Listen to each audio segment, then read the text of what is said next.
Hello students, welcome to NP BSc math lecture.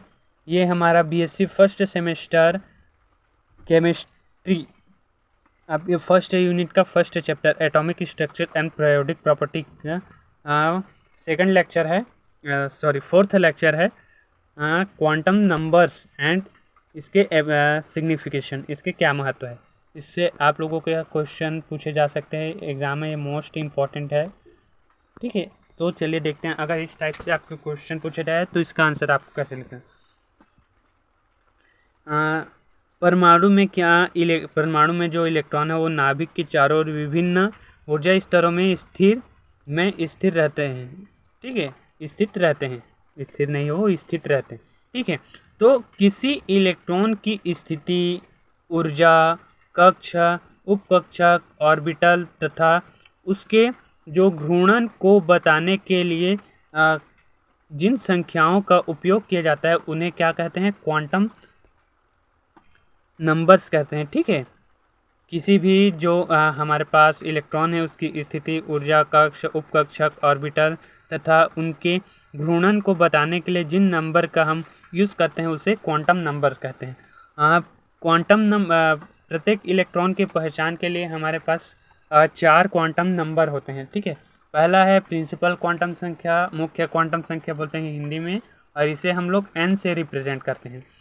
ठीक है, second है कक्षीय क्वांटम संख्या, इसको हम लोग बोलते हैं द्विगांशी क्वांटम संख्या। द्विगांशी क्वांटम संख्या है। ठीक है, द्विगांशी क्वांटम संख्या सेकंड। ठीक है, द्विगांशी क्वांटम संख्या, इसे हम लोग L से रिप्रेजेंट करते हैं। ठीक है, थर्ड है चुंबकीय क्वांटम संख्या या मैग्नेटिक क्वांटम नंबर, इंग्लिश में बोलते हैं, इसे M से रिप्रेजेंट करते हैं। फोर्थ है स्पिन क्वांटम नंबर, इसे हम लोग S से रिप्रेजेंट करते हैं। इसे आप लोगों ने अभी जो पढ़ रहे हैं बीएससी फर्स्ट सेमेस्टर में, उसे काफ़ी हद तक आपने 11th में पढ़ चुके हैं सभी टॉपिक को, आपके जितने 4 यूनिट है उनमें से सभी टॉपिक को। तो पहले हम लोग देखते हैं, पहले क्या है? मुख्य quantum number.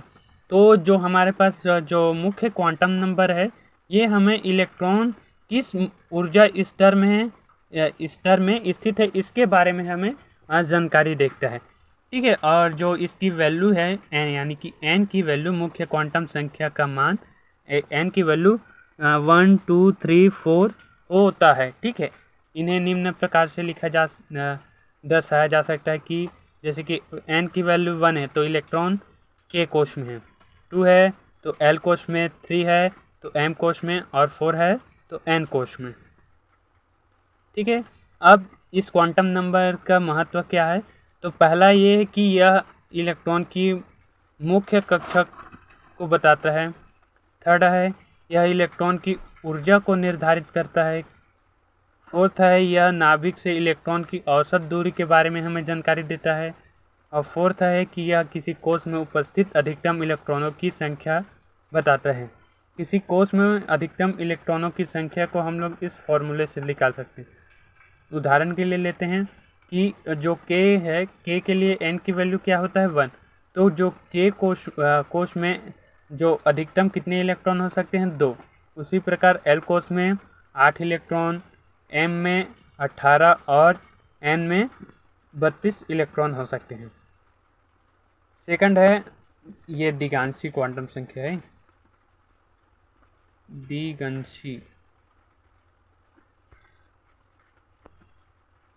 द्विगांशी quantum number.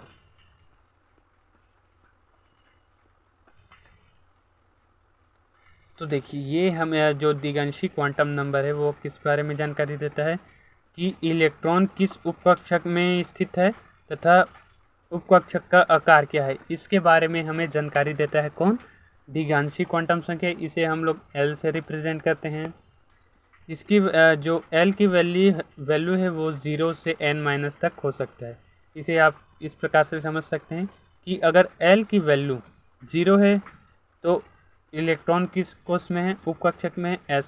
L की वैल्यू 1 है तो P उपकक्षक में, 2 है तो D उपकक्षक में, और 3 है तो F उपकक्षक में, ठीक है। तो इस क्वांटम नंबर का क्या महत्व है कि यह इलेक्ट्रॉन की उपकक्षक के बारे में हमें जानकारी देता है। फोर्थ है यह उपकक्षक के आकार के बारे में बताता है। थर्ड है कि इलेक्ट्रॉन के कक्षीय कोणीय संवेग को निर्धारित करता है। यह इसके 3 जो सिग्निफिकेशन है। फोर्थ है मैग्नेटिक क्वांटम संख्या, आप बोल सकते हैं चुंबकीय क्वांटम संख्या। तो जो मैग्नेटिक क्वांटम संख्या है वो किसी उपकक्षक में उपस्थित ऑर्बिटल की संख्या तथा उसकी दिशा क्या है इसके बारे में हमें जानकारी देता है। क्या होगी इसके बारे में हमें जानकारी। तो मैग्नेटिक क्वांटम यानी कि जो नंबर है यानी कि m का मान -L से +L तक पूर्णांक मानों में होता है, ठीक है। यानी कि अगर L का मान 0 है तो L का माइनस वैल्यू क्या होगा, 0 होगा, और L का प्लस वैल्यू क्या होगा, दोनों ही क्या होगा, 0 होगा। अर्थात S हमारे पास उपकक्षक में कितने ऑर्बिटल हो सकते हैं, केवल एक ही ऑर्बिटल। अगर L की वैल्यू 1 है यानी कि 1 है तो L की वैल्यू 1 है तो L का प्लस वैल्यू और L का माइनस वैल्यू, तो L के प्लस वैल्यू और माइनस वैल्यू और उसके बीच में क्या होगा, एक और नंबर होगा 0। तो अर्थात जो मेरे हमारे P कक्षक में है उसमें कितने ऑर्बिटल होंगे, 3 ऑर्बिटल। उसी प्रकार अगर L की वैल्यू 2 है तो L का माइनस वैल्यू से लेकर L के प्लस वैल्यू जिसमें कितने 5 होंगे, 5 नंबर होंगे। यानी कि जो हमारे D कक्षक में है, D कक्षक में टोटल 5 ऑर्बिटल होंगे। और अगर L की वैल्यू हमारे पास 3 है तो L की यानी कि 3 की माइनस वैल्यू से 3 का प्लस वैल्यू के बीच जितने नंबर है, ठीक है, तो जितने नंबर होंगे उतने क्या होंगे हमारे पास F में उतने ऑर्बिटल होंगे। तो इस प्रकार से हम लोग क्या किसी उपकक्षक में उपस्थित ऑर्बिटल की संख्या के बारे में जो मैग्नेटिक क्वांटम नंबर है वो जानकारी देता है, ठीक है। इसका महत्व क्या है कि पहला हम लोग देख चुके हैं कि यह हमें ऑर्बिटलों की संख्या के बारे में जानकारी देता है किसी उपकक्षक में। और थर्ड है कि यह ऑर्बिटल की दिशा बताते हैं कि ऑर्बिटल की दिशा क्या होगी। और आपका लास्ट है स्पिन क्वांटम नंबर, जिसे हम लोग S से रिप्रेजेंट करते हैं। जो हमारे पास स्पिन क्वांटम नंबर है वो हमें इलेक्ट्रॉन अपनी जो धुरी पर किस दिशा में घूमता है यानी कि अपने अक्ष पर किस दिशा में घूमता है इसके बारे में हमें जानकारी देता है। तो S की वैल्यू के केवल 2 मान हैं, S के केवल 2 वैल्यू है, ये एक है +1/2 और एक है -1/2। S के प्लस वैल्यू कब होगा, जब इलेक्ट्रॉन घड़ी के विपरीत दिशा में घूमता हो। अर्थात जब इलेक्ट्रॉन को इस प्रकार से रिप्रेजेंट किया जाएगा तो उसकी वैल्यू क्या होगी, +1/2। और जब इलेक्ट्रॉन की S का -1/2 वैल्यू कब होगा, जब इलेक्ट्रॉन घड़ी की दिशा में घूम रहा हो। अर्थात जब इलेक्ट्रॉन को इस प्रकार से रिप्रेजेंट किया जाएगा तो, ठीक है। तो यही इसका सिग्निफिकेशन है कि जी यह इलेक्ट्रॉन की स्पिन की दिशा बताता है। सेकंड है यह ऑर्बिटल में अधिकतम 2 इलेक्ट्रॉन ही रह सकता है, इसके बारे में जानकारी देता है।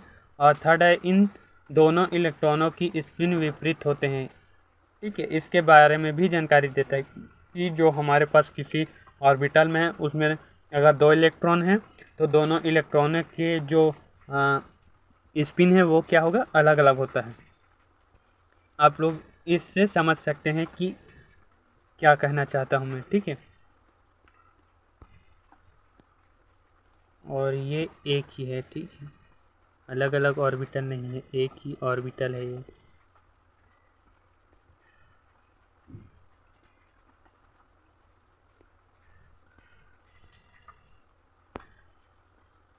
तो ये रहा आपका क्वांटम नंबर। क्वांटम नंबर क्या है, what is quantum number and इसके टाइप्स देखें, टाइप्स ऑफ क्वांटम नंबर और जितने भी टाइप्स है उनके सिग्निफिकेशन। तो इस प्रकार से अगर आपके एग्ज़ाम में क्वांटम नंबर पूछे जाएं तो इस प्रकार से आप इसका आंसर दीजिएगा। Thank you for watching.